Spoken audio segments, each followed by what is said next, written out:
శ్రీకృష్ణుని హార్ట్ నిజంగానే పూరి జగన్నాథ్ టెంపుల్ ఉందా? అసలు ఈ బ్రహ్మ పదార్థం అంటే ఏంటి?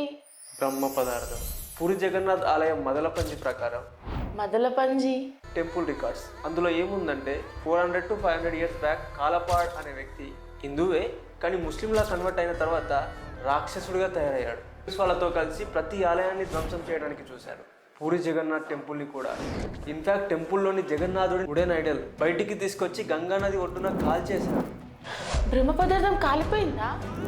ఆ గుడిలోని దైతపతి కాలపహాడ్ గుడికి రాకముందే విగ్రహం నుండి బ్రహ్మ పదార్థాన్ని బయటికి తీసి దూరంగా సేఫ్ ప్లేస్లో ఒక ఫారెస్ట్లో పెట్టారు. లీటర్ మళ్ళీ 12 సంవత్సరాలకు ఒకసారి జరిపే నభ కలేబరే యాత్రలో భాగంగా కొత్త విగ్రహంలోకి బ్రహ్మ పదార్థాన్ని మార్చారు. పబ్లిక్లోకి గుడి బయటికి బ్రహ్మ పదార్థం రావడం అదే మొదటిసారి. విగ్రహంలోని బ్రహ్మ పదార్థం ఏంటో ఇప్పటికీ ఎవరికీ తెలియదు.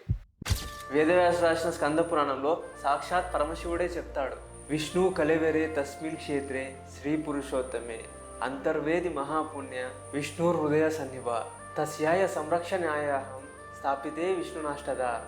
మీనింగ్ పూరి జగన్నాథ్ ఆలయమే కాదు, మొత్తం పూరి క్షేత్రమే విష్ణుమూర్తి శరీరం లాంటిది. అందులో పూరి క్షేత్రంలోని జగన్నాథుని ఆలయంలో గర్భగుడి విష్ణుమూర్తి గుండె లాంటిది అని మహాశివుడు చెప్తాడు.